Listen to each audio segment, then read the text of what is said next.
Gold express company 450 crore से ज्यादा लेकर फरार, 4 साल से दर-बदर की ठोकर खा रहा गरीब परिवार। गोल्ड एक्सप्रेस के चीटर देश छोड़ फरार पीड़ित ने न्यायालय में लगाई गुहार। मुंबई हाईकोर्ट में अर्जी दाखिल, कमेटी का गठन कर संपत्ति बेचकर पैसा लौटाएं कोर्ट। देश की आर्थिक राजधानी मुंबई से सटे मीरा रोड से गोल्ड एक्सप्रेस नाम की एक फर्जी कंपनी बनाई जाती है और फिर हलाला के नाम पर सही मुनाफा देने की बात कही गई और लगभग 450 करोड़ से ज्यादा लेकर आरोपी फरार हो चुके हैं। कनाकिया पुलिस ने मामला दर्ज कर दिए, ईडब्ल्यूडी थाने ट्रांसफर कर दिया, लेकिन कई साल गुजर गए, अभी तक पीड़ितों का कोई पैसा वापस नहीं मिला, जबकि जानकारी है कि आरोपी देश छोड़कर फरार हो चुके हैं। जानकारी के मुताबिक मुनाफ मंगल पटेल, अबरार तनवीर खान, नजीरुल्लाह इस्लाम खान, फातिमा फिरोज खान अपने अन्य सहयोगियों के साथ मिलकर gold express company Mira Road में खोली। ज्यादा मुनाफा कम समय में देने के नाम पर लोगों से पैसों की ठगी कर फरार हो चुके हैं। पीड़ितों ने मुंबई की जोगेश्वरी से चलने वाली डिवाइन हेल्प फाउंडेशन के संस्थापक से मिली और अपने साथ हुई धोखाधड़ी की पूरी कहानी बताई, जिसके बाद जनाब सैयद ने हाई कोर्ट के एक वकील से मुलाकात कराई और फिर वकील ने पूरे मामले की गंभीरता को देखते हुए पीड़ितों की याचिका को मुंबई हाई कोर्ट में पार्टीशन के रूप में दाखिल किया, जिसके बाद कोर्ट ने मामले की गंभीरता को देखते हुए तुरंत कमेटी बनाकर जब्त अचल संपत्तियां बेचकर पीड़ितों का पैसा वापस करने की बात कही है, जिसे लेकर जिन लोगों के पैसे गए हैं उनमें थोड़ी उत्साह दिख रही है। मुंबई से पुलिस महानगर के लिए मुरारी सिंह की रिपोर्ट। जी, क्या कहना चाहेंगे? जैसे कि अभी जितने भी जो गोल्ड एक्सप्रेस के लोग हैं, जैसे अमीन मालपारा, मुनाफ, ये सब तो फरार है, वो इधर नहीं है, आउट ऑफ कंट्री है, तो फरार ही है। तो हमको तो पूरा भरोसा है एनजीओ पे, डिवाइन हेल्प फाउंडेशन पे, कि वो हमको ये फरार लोगों को अरेस्ट करवाएंगे और हमको न्याय दिलाएंगे। जी, हमने भी अपना पैसा जो है इन्वेस्ट किया था एक रोजी का जरिया सोच के, लेकिन जिसका हमको नेगेटिव रिस्पांस मिला और हमको धोखा दिया गया, तो अभी हम भी जो है परेशान थे काफी सालों से। तो अभी यहाँ पे आज हम भी कोर्ट में वकील साहब के ऑफिस में आए हैं ताकि हमको भी जो है हमारा इंसाफ मिल सके और जो है हमको भी हेल्प हो जाए। आपके साथ हुआ है? मेरा नाम है परवीन शाहबुद्दीन खान सरगुरो, हम मीरा रोड में रहते हैं। हमने एक कंपनी आई थी मीरा रोड में जिसका नाम था गोल्ड एक्सप्रेस। तो उसमें हम लोगों को बताया गया था कि हलाल मतलब मिलता है, तो ज़्यादा करके हमारे कास्ट वाले वहीं भागते हैं जहाँ हलाल प्रॉफिट मिलता है, वरना पैसे लगाने वाले नहीं। तो उसने सबको इतना अच्छा टोपी पहन के बैठता था और टोपीबाज ही निकला और टोपी पिना के ही निकल गया।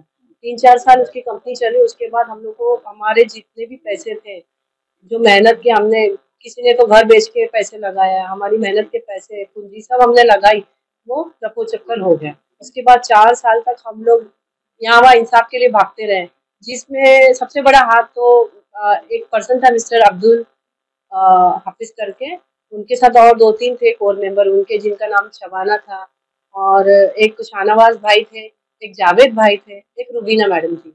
ये 4-5 जन और एक आरशिया मैडम थी। ये सब कोर मेंबर थे जिन्होंने बहुत मेहनत की इसके लिए। हमने कुछ भी नहीं करी, पर उन्होंने बहुत मेहनत की है सब चीज़ के लिए। हमको इंसाफ, सबके पैसे कैसे रिटर्न है, 4 साल तक हमने बहुत सेक्रीफाइस किया। उसके बाद अर्शिया मैडम ने हमको बताया कि यहाँ डिवाइन फाउंडेशन हेल्प फाउंडेशन करके एक एनजीओ है जो स्थित है वैशाली नगर में, जोगेश्वरी में। तो वो सईद सर संभालते हैं जी सर। तो हमको उनके पास हमारे कोर मेंबर को लेके गए। हम तो नहीं गए थे, पर कोर मेंबर को लेके गए। तो उन्होंने हमारे बिहाफ में वहाँ बात करके सहमति हो गए वो उनसे कि नहीं, यहाँ से हमारा काम होगा। तब वो वहाँ हमको सबको आश्वासन दिया कि हमारा काम होगा तो हम यहीं से करवाएंगे। तो उन्होंने वहाँ से अपॉइंट किया अपने एडवोकेट एनपी भाव सर को, अपॉइंट किया एनजीओ के बिहाफ में, है ना।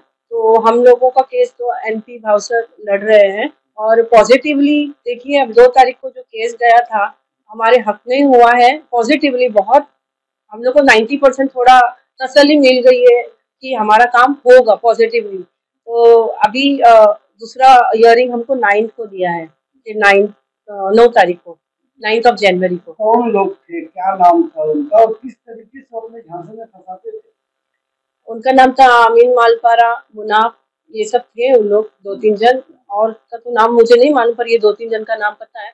उन लोग क्या करते थे, बैठते थे और सब उनको पता है कि मुस्लिम समाज में कैसे ऐसा कोई मुनाफे वाली चीज तो लेगा नहीं तुरंत। उनपे अगर इंटरेस्ट फ्री ऐसा रहता है ना, जैसे कि हम लोग ऐसा लेते नहीं, हलाल पैसा मानते हैं, तो उसमें बहुत सर आ जाते हैं और टोपी पहन के बैठते थे कि ऐसा नहीं है वैसा नहीं, तो वो लोग इस तरह झांसे में लेते थे और लोग पैसा भी लगा देते थे उनके नाम पे कि भाई हाँ अच्छे लोग हैं, बहुत ईमानदार कितने लोग दिन हैं। में डबल पैसा कितने दिन में करके देने की बात करते वो तो मतलब पैसा जो लेते थे वो डबल करने के लिए बोलते थे कि जैसे कि 1 लाख पे 3,000 रुपया हमको बोलते थे, जिस वजह से जैसे कि हम लोग को ऐसा लगा कि नहीं प्रॉपर है।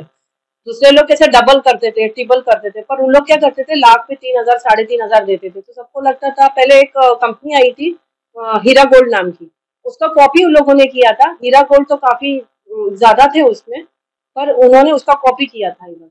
पर जैसे कि इन्होंने भी अपने कस्टमर वैसे ही बनाए, इस वजह से कस्टमर ज्यादा बन गए इनके।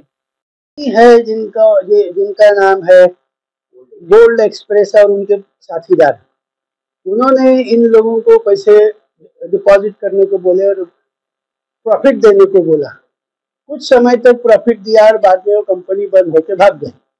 इन लोगों के पैसे डूब गए, तो ये इधर उधर भटक रहे थे, तो वो मेरी सलाह लेने आए। तो हमने बोला इसमें कानून तहत एमपीआईडी के मुताबिक कॉम्पिटेंट अथॉरिटी अपॉइंट किए जाए, ताकि ये कॉम्पिटेंट अथॉरिटी गया हुआ प्रॉपर्टी वसूल करे, बेचे और उनका प्रोपोर्शनेट अमाउंट है जिनका डूबा है उनको वापस देने। तो उस बेसिस पे हमने हाईकोर्ट में यह पिटीशन दायर किया है। तो ये पिटीशन 2 जनवरी के दिन हाईकोर्ट में लगी थी और हाईकोर्ट ने ये बात सुनी और उनको समझ में आई। तुरंत उन्होंने सरकारी वकील को पूछा कि कॉम्पिटेंट अथॉरिटी अपॉइंटमेंट की गई है या नहीं। तो सरकारी वकील जवाब देने के काबिल नहीं थे, तो वो बोले हम पूछ के बताएंगे अपॉइंटमेंट किया है या नहीं। तो अगली तारीख को सरकारी वकील बताएंगे कॉम्पिटेंट अथॉरिटी अपॉइंटमेंट हुई है या नहीं। अगर नहीं हुई तो आदेश देंगे, अगर हुई तो उनके आगे की वसूली की या प्रोपोर्शनेट रेट देने की कार्रवाई होगी। वो एमपीआईडी नाम का जो कानून है, उसके मतलब डिपॉजिटर लोगों को जो फ्रॉड होता है उस सिलसिले में जो कानून है, उसमें ये जिनका पैसा डूबा है उनको वापस मिलने की संभावना है। थी और जो आरोपी है कह सकते हैं, उनके नाम वगैरह क्या? आरोपी वो तो जो कंपनी के डायरेक्टर थे, आलमपरा, अमीन मालपरा और उनके साथीदार, ऐसे कुछ आरोपी है। उनके विरुद्ध में चार्जशीट दाखिल हुई है सेशन कोर्ट थाना डिस्ट्रिक्ट। तो क्या उन लोगों की गिरफ्तारी हुई अभी तक? वो तो थाना डिस्ट्रिक्ट के बारे में बताएंगे जी। अमीन मालपरा ऐसा सुनने में आया है कि उसको अरेस्ट नहीं हुई है, वो वांटेड है। तो वो थाना सेशन कोर्ट और वो जो EOW थाना है वो उनकी अरेस्ट करके उनकी कार्रवाई उधर थाना कोर्ट में चल रही है। ये हम लोग उसके ऊपर के हाई लेवल से काम करवाना है, इसलिए ये हाईकोर्ट में पिटीशन दायर की है। क्या उम्मीद है, आपने जो पिटीशन दायर किए है जिस बुनियाद पर? कानून एमपीआईडी के मुताबिक इनको इनकी रकम वापस मिलनी चाहिए, ये हमारी उम्मीद है। गोल्ड एक्सप्रेस नाम की एक कंपनी शुरू हुई थी जो पोंजी स्कीम चलाती थी और पैसा लोगों को डबल करके देती थी। और वो कंपनी ने जो है बहुत बड़ा, कम से कम 400-450 करोड़ का फ्रॉड करके वो कंपनी भाग गई। और उसमें जो है FIR रजिस्टर्ड हुआ, थाना जो है EOW ने FIR रजिस्टर्ड किया। उसके बाद से जो लोग हैं न्याय लेने के लिए, इंसाफ के लिए दर बदर भटक रहे थे। पिछले 4 सालों से जो है परेशान थे, मेंटली डिस्टर्ब थे, कोई उनको सही रास्ता नहीं बता रहा था।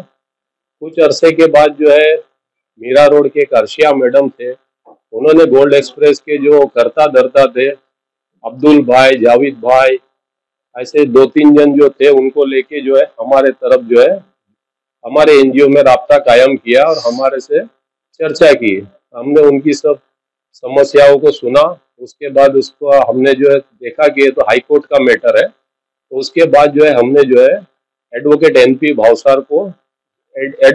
भावसार से चर्चा की और ये मैटर जो है हमने आगे उनके बढ़ा दिया कि हाई कोर्ट का मैटर है, इसको हाई कोर्ट में डाला जाए और जो भी विक्टिम है जिनकी जो पैसे उसमें लगे हुए हैं, गवर्नमेंट जो है अथॉरिटी अपॉइंट करके उनके जो है पैसे जो है सील हुई प्रॉपर्टी के जो पैसे है उनको ऑक्शन करके वापस दिलावे, ये हमारा मुद्दा था।